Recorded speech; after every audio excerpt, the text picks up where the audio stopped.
Pertama sekali terima kasih pada rakan-rakan media yang membuat coverage untuk pembentangan bajet 2023. Kepada saya, bajet kali ini merupakan bajet yang respon pada cabaran global serta juga dalam negeri yang kita hadapi, terutamanya berhubung kait dengan ketidaktentuan ekonomi, dan juga untuk kita tentukan daya saing negara akan dapat kita peningkatkan, dan juga untuk menambah baik tata kelola kerajaan. Kalau kita melihat juga daripada pembentangan tadi, kita melihat komitmen kerajaan di mana untuk kita fokuskan kepada kebajikan dan juga kesejahteraan rakyat Malaysia melalui prinsip madani. 3 tekad, iaitu pemacuan ekonomi yang terangkum dan mampan. Yang kedua, reformasi institusi dan tata kelola, iaitu untuk kita pulihkan keyakinan pelabur-pelabur kepada negara kita. Yang ketiga, keadilan sosial untuk menyederhana kesenangan hidup rakyat. Ini merupakan fokus-fokus yang telah dibentangkan tadi. Untuk itu kami di Kementerian Perdagangan dan Komoditi menyambut baik komitmen kerajaan ini, khususnya untuk kesejahteraan rakyat dan kemakmuran rakyat Malaysia, dan juga agenda pertumbuhan ekonomi. Kementerian kita merupakan kementerian yang kecil. Walaupun peruntukannya bunyi kecil, tapi maknanya besar. Untuk kita pastikan kita akan dapat meneruskan meningkatkan pendapatan negara kita melalui komoditi yang menyumbang sumbangan yang agak besar kepada KDNK negara kita. Sebab itu salah satu yang kita nak fokuskan ialah bagaimana kita nak tingkatkan pelibatan pekerja tempatan. Mengambil contoh Sime Darby, misal kata. Sime Darby kini sudah meningkatkan pekerja-pekerja tempatan dalam sektor perladangan, di mana gaji mereka sehingga RM3,000 dengan pelbagai kemudahan, termasuklah otomasi. Dan melihat pada contoh Sime Darby ini, kita mengharapkan syarikat-syarikat besar akan juga mencontohi, dan supaya kita dapat galakkan pekerja tempatan dalam sektor perladangan dan kurangnya kebergantungan kita kepada pekerja-pekerja asing. Ini menjadi salah satu fokus kita, supaya produktiviti juga akan dapat meningkat, dan akhirnya hasilan kita meningkat dan ekspor kita juga akan meningkat. Kalau kita melihat juga dalam konteks peruntukan ini, 50 juta diperuntukkan untuk grant sepadan untuk otomasi. Ini maknanya penekanan kita pada teknologi. 80 juta untuk menambah baik kelestarian industri sawit. Ini termasuklah untuk kita menambahkan kempen supaya kempen yang negatif itu kita akan dapat positifkan. Ini juga peruntukan yang besar telah diperuntukkan. Manakala juga diperuntukkan, diumumkan tadi 350 juta, iaitu untuk naikkan harga lantai getah khususnya daripada RM2.50 kepada RM2.70. 256 juta ini untuk sumbangan musim tengkujuh daripada RM600 kepada RM800. Ini untuk 4 bulan. 50 million juta ialah untuk kita menggunakan kaplam. Kaplam rubber lah, kaplam getah untuk kita maintenance jalan menggunakan kaplam modified asphalt. Yang ni sudah pasti akan dapat membantu menstabilkan harga getah dan sebagainya.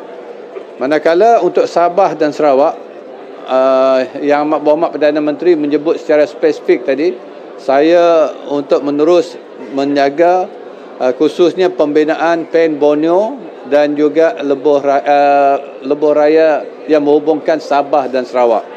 Di mana diumumkan 20 bilion diperuntukkan untuk meneruskan PEN Borneo, Sabah, Sarawak, dan juga jalan hubung antara Sabah dan Sarawak. Dan saya telah diarahkan tadi secara spesifik untuk melihat memastikan ianya dapat disiapkan dengan seberapa segera yang boleh. Untuk itu saya bagi pihak rakyat Sabah dan Sarawak mengucapkan terima kasih kepada Yang Amat Berhormat Perdana Menteri serta kerana meneruskan projek ini dengan peruntukan yang begitu besar sekali. Begitu juga dengan peruntukan khusus kepada Sabah dan Sarawak diteruskan 6.5 bilion untuk Sabah, 5.6 bilion kepada Sarawak.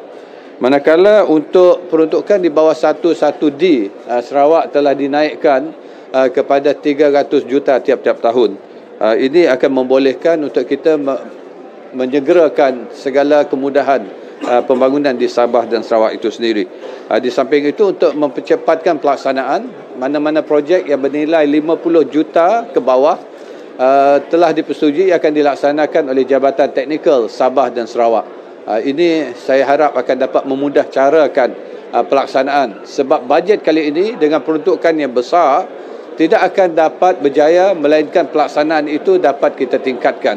Sebab itu kita kena jalinkan hubungan yang lebih baik di antara kajian persekutuan, agensi pelaksana persekutuan dan negeri, supaya kita dapat rangkakan dan mencari jalan bagaimana kita dapat tingkatkan pelaksanaan segala projek dan program yang ke arah membantu meningkatkan kesejahteraan rakyat dan kemakmuran negara kita. Okey? Ya. Tadi PM ada sebut mengenai nak noktakan kemiskinan tegaran. So Datuk Seri melihat macam mana ia boleh dilaksanakan, khususnya membabitkan pekebun? Kalau ikut apa yang kita nak rencanakan, seperti mana saya jawabkan dalam parlimen, ialah melihat bukan dalam konteks subsidi saja. Kalau subsidi, ianya mungkin tidak mampu untuk mengeluarkan pekebun-pekebun kecil ini dalam kotak kemiskinan. Jadi apa yang kita nak rangkakan ialah strategi baru di mana kita nak libatkan para industri yang besar. Bagaimana kita dapat kelompokkan mereka menjadi bukan saja pekebun kecil, tapi mungkin jadi mini estate yang akan diuruskan oleh syarikat-syarikat besar. Mereka boleh menjadi pemegang saham yang terlibat, di mana mereka akan memperolehi pendapatan yang pelbagai, daripada dividen, daripada gaji dan juga daripada sewaan mungkin. Ini sedang kita rangkakan. Kita sudah pun berbincang dengan beberapa syarikat. Secara prinsip ianya dipersetujui, tapi kita kena perincikan. Dan rakan-rakan saya dan kementerian akan melaksanakan perincian ini bersama dengan syarikat-syarikat dan sebagainya. Termasuklah pekebun-pekebun kecil. Ianya akan hanya berjaya kalau pekebun-pekebun kecil bersetuju untuk terlibat sama dalam program ini. Okey? Ada lagi? Yes. How will the cabinet control inflation? How we can control inflation? Yeah. What kind of measures will the cabinet perform to control the inflation this year? If you observe from the budget presentation just now, there's also allocation whereby we provide subsidy to control price. In particular, all the basic items and so on. That's why if you observe Malaysia, we have not recorded high inflation because of there is an element of control of subsidy and so on. That is still being implemented by the government. So assistance through subsidy, through control element and so on. At the same time, we have to, of course, generate more activities, provide more opportunities for the people in terms of business, and also in terms of employment opportunities. And hopefully by that, we will be able to maintain and sustain the economic development in Malaysia, and at the same time, we'll be able to control inflation and also recession in Malaysia. Thank you. Alright, terima kasih.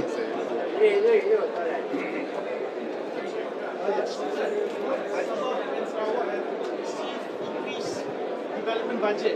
Would you hope for this budget to be increased year on year? Of course, we always expect more, being human being.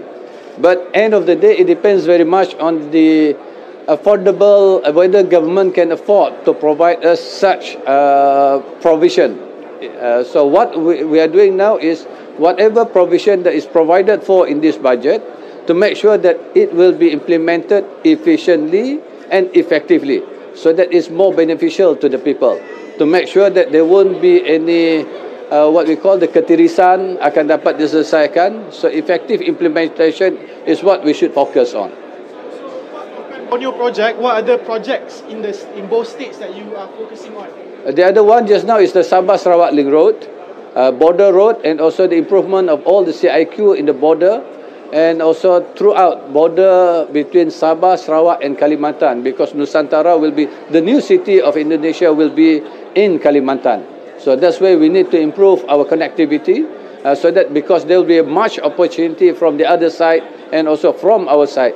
So the connection between people to people, business to people, business, and also the G to G will only be able to be strengthened if we have better logistic connection. Thank you. All right.